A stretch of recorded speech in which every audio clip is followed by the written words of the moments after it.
Jay, was Halloween a trick or treat? I'd say we got a win, so it was definitely a treat.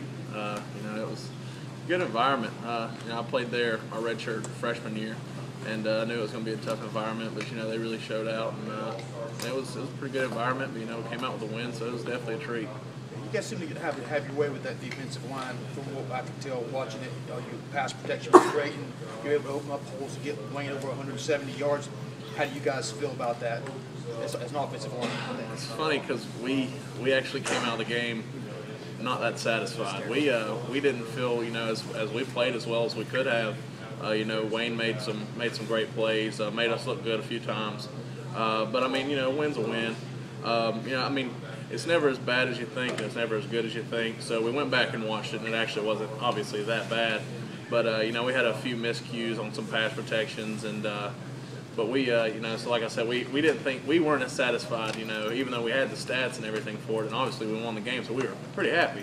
But and me and Eric were talking afterwards, and we were like, man, this is gonna be a bad Monday for film. But then I actually came in, and right as soon as we got back, I went up in the offensive line room and watched the film. Cause that's like how, I guess, distraught I was, because I thought, I didn't play my best game, and then, I ended up going and watching. I could sleep good that night knowing that I didn't play too bad. What about it, in your mind, felt so bad? What were some of the miscues? I don't know. It's just sometimes you just feel off, and that's kind of how we felt. And that's just me personally. I feel like we were just kind of off. But we obviously we produced and we were fine. But it's just sometimes you just don't feel. I don't know. It's weird to explain.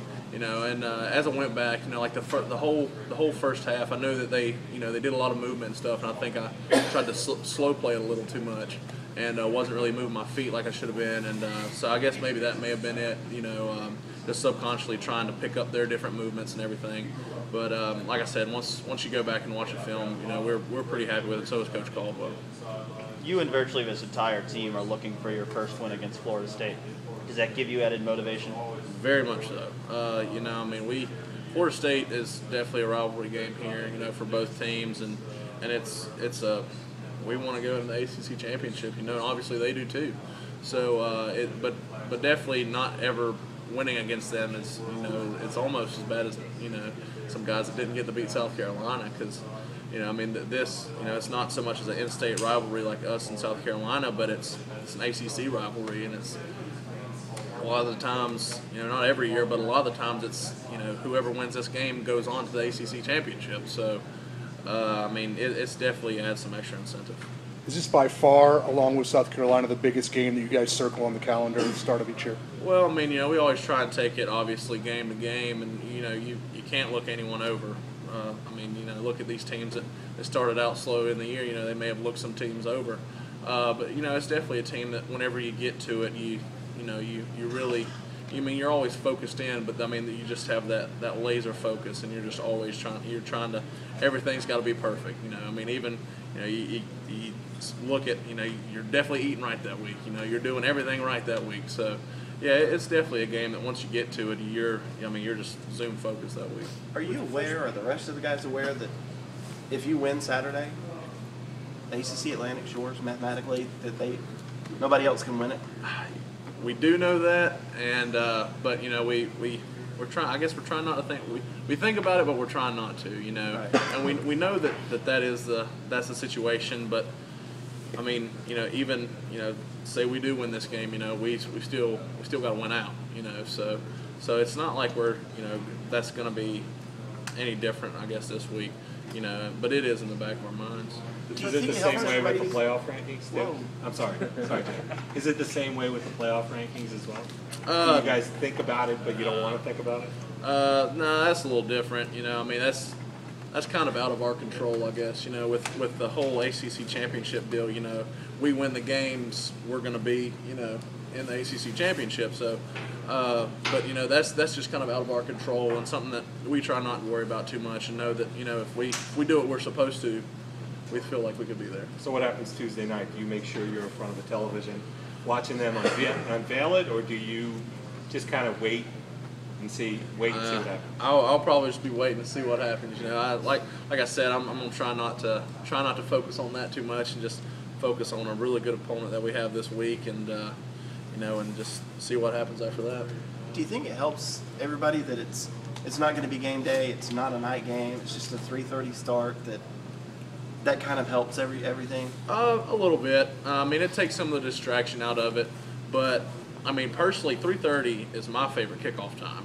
So you don't have to you don't have to wake up super early in the morning. You get to sleep in a little bit, and then you're not having to wait all day till the game. So personally, 3:30 is my favorite playing time. So I mean, that kind of made us all happy, to be honest. But I mean, it does take some of the distraction out of having game day and having all these people come in, but I mean, we always just try and stay pretty focused, and that's one thing that our leadership's done really well this year, is just keeping everyone focused. We got a bunch of young guys on the team, trying to keep all them focused, and so I think we do a pretty good job of that. A lot of the metrics, though, say you may be the number 1 team in the nation when the ratings come out tomorrow night. Won't that be, if nothing else, cool? Oh yeah, it'll be pretty cool. I mean, I'm not gonna lie and say that's not gonna be pretty cool, but I mean, it doesn't mean anything, until after November. So, well, I mean, until really the first week of December is whenever it really matters. So, like I said, just try not to think about that too much and just go do what we got to do. I mean, Clemson, we've been in the spotlight for the past few years now, and so I think we've gotten used to it and adapted to it. But just us trying to go out, do what we do, play our game, and just hope for the best result. I'm going to ask you another question that has been asked of you before, but we're 8 games into the season and it's manifest differently. Deshaun's cool, under fire, in a game where there's a lot of anxiety. How does that translate for you guys on the offensive line, and for you personally as a leader on the offensive line? Translates well. I mean, he's our quarterback. He is our leader. He is our offensive leader. And whenever that we kind of run off of him, and that's also our responsibility as an offensive line. To kind of hold him up. Mentally too, not only physically, but mentally, is to always have his back and just let him know and keep him confident. That we're gonna keep him upright. And so whenever he's confident, we're confident. And so that kind of helps with him, just like you said, being such a just cool, calm, collected guy, that it just helps everyone run so much more smooth, and helps everything go so much better. Can you recall a moment in the last several weeks when he's not been like that? Has there ever been a chink in that armor? Not really. I mean, obviously he'll get frustrated sometimes, and but we all come over. I know me and Eric come over, and every time I make him look me in the eyes. If I never tell, because you can tell whenever he gets frustrated, I make him look me in the eyes. And I say, hey man, I love you. Tell me you love me. And so and so I always make him do that, and it's just something is because obviously we want to win a football game, but I couldn't care less if we win, if he's I worry more about him and not letting things get too into his head, which might happen sometimes because he's got a lot of pressure on him. I mean, he's in the national spotlight all the time, but he handles it very, very, very well. But he handles it so well because he prepares so well, and he organizes his life in the way that he can hold it very well.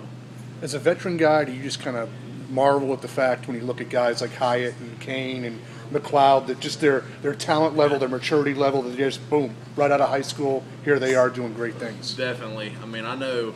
I just think back to me as a freshman, and man, I mean, I can't imagine going against a Mike Rose as a freshman like Mitch did, and handle it so well.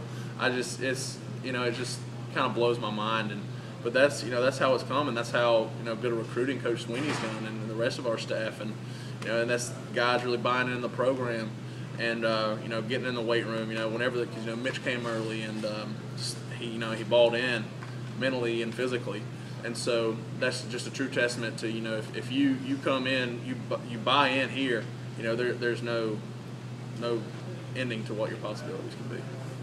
Did you know, shortly after the game or even during the game about the little dust-up with the assistant coach, Sean Hay? I had no idea about it until probably until we got back here in Greenville.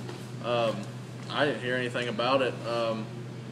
Yeah, until then. So, and he never said anything about it. So Probably would, yeah. no, he wouldn't have. And that's another thing with him. You know, after you see what happened and it, you know, how he just, you know, kind of went on with his business, and that kind of relates to how he is with everything else. You know, something happens and he goes on with his business, you know, and worries about what he can control. He's going to frustrate a lot of teams. Yeah. Jay, what's been the key to your play though here? Ever since Ryan has gone down, you have just stepped in and played really, really. What do you think's been the key? I don't know. Just definitely for one thing, preparation. You know, I've always prepared really well, but now looking more into I guess just deeper into the aspects of our offense and what they want to do defensively, and really just going out and just, I guess, not playing scared. Because before, you know, it's not like I'm out there, I'm like, oh man, like I hope I don't get whipped. It's more of I don't want to mess up, you know. And so whenever you come in and you play to not mess up, you play slow. But whenever you go in and just say, hey, mess up, happens, whatever, you play fast.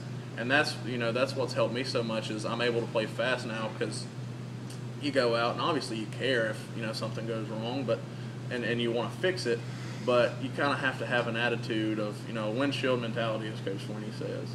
And, you know, it's next play, it's behind you, just keep going. And I think that's really, really, really helped me.